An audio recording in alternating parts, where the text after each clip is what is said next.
आपका स्वागत है। पेश आज 11 जून शनिवार सुबह 6 बजे राजस्थान की खास खबरें। जिला दुग्ध उत्पादक सहकारी संघ लिमिटेड हनुमानगढ़ जंक्शन के मैनेजिंग डायरेक्टर को भ्रष्टाचार निरोधक ब्यूरो ने 50,000 रुपये की रिश्वत लेते काबू किया है। अधिकारियों के मार्गदर्शन में एसीबी सीकर के डिप्टी एसपी जाकिर अख्तर ने कार्रवाई करते हुए ट्रैप का जाल बिछाया और एमडी को रिश्वत लेते हुए रंगे हाथों गिरफ्तार कर लिया। जानकारी के अनुसार डेयरी हनुमानगढ़ में गाड़ियों का संचालन टेंडर के अंतर्गत किया जाता है। टेंडर अवधि समाप्त हो जाने के बाद कई बार बिना टेंडर ही गाड़ियों के संचालन की अवधि बढ़ा दी जाती है। एक व्यक्ति की गाड़ी संचालन की अवधि बढ़ाने की एवज में गंगमूल डेयरी के एमडी पवन कुमार ने रिश्वत मांगी। शिकायत का सत्यापन करवाया तो शिकायत सही पाई गई, जिसके बाद एसीबी ने पवन कुमार को काबू कर लिया।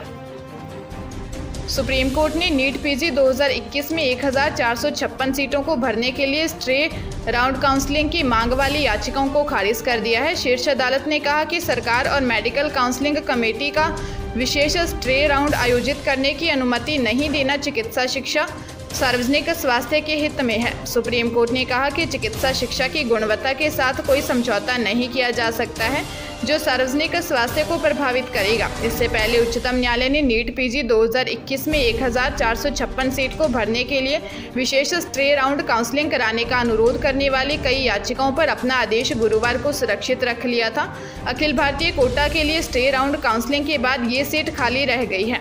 शुक्रवार को शीर्ष अदालत ने फैसला सुनाते हुए कहा कि चिकित्सा शिक्षा की गुणवत्ता के साथ कोई समझौता नहीं किया जा सकता है।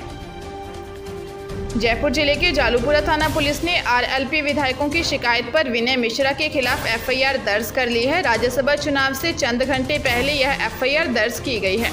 आप पार्टी के विधायक को राजस्थान प्रभारी विनय मिश्रा के खिलाफ 8 गंभीर धाराओं में केस दर्ज हुआ है। विनय मिश्रा के खिलाफ आरएलपी पार्टी के संयोजक और सांसद हनुमान बेनीवाल ने मोर्चा खोल दिया है। आरएलपी पार्टी के विधायक पुखराज गर्ग और 2 अन्य विधायकों ने उनके खिलाफ शिकायत दी थी कि मिश्रा ने कुछ दिन पहले बिना किसी का नाम लिए 3 एमएलए के लिए कहा था कि वे 40 करोड़ रुपए में बिक रहे हैं। सोशल मीडिया पर भी इस बारे में लिखा था और राम हनुमान की तुलना की थी। इसके बाद उन्होंने कहा था कि उनके पास सबूत हैं। अलवर के चिकानी में 4 बहनों के इकलौते भाई 19 साल के पॉलीटेक्निक कर रहे छात्र की रोड एक्सीडेंट में मौत हो गई। हरिओम साइकिल से लस्सी लेने गया था। चिकानी के पेट्रोल पंप के पास कार ने उसे टक्कर मार दी। कार चालक फरार हो गया। अस्पताल में इलाज के दौरान हरिओम ने शुक्रवार को दम तोड़ दिया। गरीब परिवार के घर ही नहीं पूरे गांव में शोक छा गया। हरिओम के पिता रामशरण मजदूरी करते हैं। पहले वेल्डिंग करते थे। करीब 8 साल पहले वेल्डिंग करते समय उनके एक हाथ की 5 उंगलियां कट गई। इसके बाद उन्हें वेल्डिंग का काम छोड़ना पड़ा। अब मोटी छोटी मजदूरी करके खर्च चलाते हैं। घर की उम्मीद बेटे के नौकरी लगने पर टिकी थी। अब परिवार के सपने उजड़ गए हैं। लॉ सेक्टर में कैरियर बनाने की तैयारी कर रहे युवाओं के लिए अच्छी खबर है। नेशनल लॉ यूनिवर्सिटी ने कंसोर्टियम ने कॉमन लॉ एडमिशन टेस्ट 2022 के एडमिट कार्ड जारी कर दिए हैं। ऐसे में जिन कैंडिडेट्स ने क्लेट 2022 के लिए आवेदन किया था वह नेशनल लॉ यूनिवर्सिटी कंसोर्टियम की ऑफिशियल वेबसाइट पर जाकर अपना एडमिट कार्ड डाउनलोड कर सकते हैं। क्लेट परीक्षा यूजी और पीजी दोनों कार्यक्रमों के लिए 19 जून को दोपहर 2 से शाम 4 बजे तक आयोजित की जाएगी। कॉमन लॉ एडमिशन टेस्ट के विभिन्न लॉ स्कूल में एडमिशन के लिए नेशनल लॉ यूनिवर्सिटीज़ ने के कंसोर्टियम द्वारा आयोजित एक राष्ट्रीय स्तर का लॉ एडमिशन टेस्ट है। इसके तहत देश के 22 नेशनल लॉ यूनिवर्सिटी के लॉ ग्रेजुएट और पोस्ट ग्रेजुएट कोर्सेज में एडमिशन दिए जाते हैं। राजस्थान में कोरोना से 2 मरीजों की मौत हो गई। राजस्थान में भले ही केस 100 से कम मिल रहे हों, लेकिन पड़ोसी राज्य हरियाणा और दिल्ली के अलावा महाराष्ट्र, केरल और कर्नाटक में जिस तेजी से केस आ रहे हैं, केंद्रीय स्वास्थ्य एवं परिवार कल्याण मंत्रालय के सेक्रेटरी ने एक एडवाइजरी जारी करके इन 4 राज्यों के अलावा सभी राज्यों को अलर्ट किया है। उन्होंने विदेशों से यात्रा करके आने वाले यात्रियों की जांच करने और पॉजिटिव आने वाले सैंपल करवाने के निर्देश दिए हैं।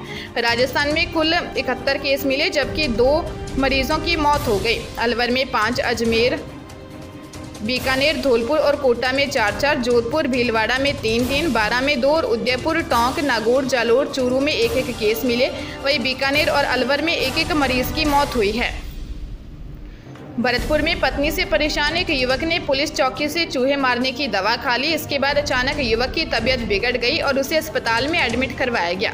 सामने आया कि दोनों भाइयों की एक ही घर में शादी हुई थी। दोनों की पत्नियां आए दिन परेशान करती थी। बड़े भाई का पत्नी से झगड़ा हुआ तो उसने पुलिस कंट्रोल रूम फोन कर दिया। पुलिस घर पहुंची और बड़े भाई को पकड़ ले गई। वह भी पीछे पीछे पुलिस चौकी पहुंचा और पत्नियों के टॉर्चर का जिक्र करते हुए सुसाइड करने का प्रयास किया। मां का आरोप है कि 6 साल पहले दोनों बेटों की शादी आगरा निवासी युवतियों से हुई थी।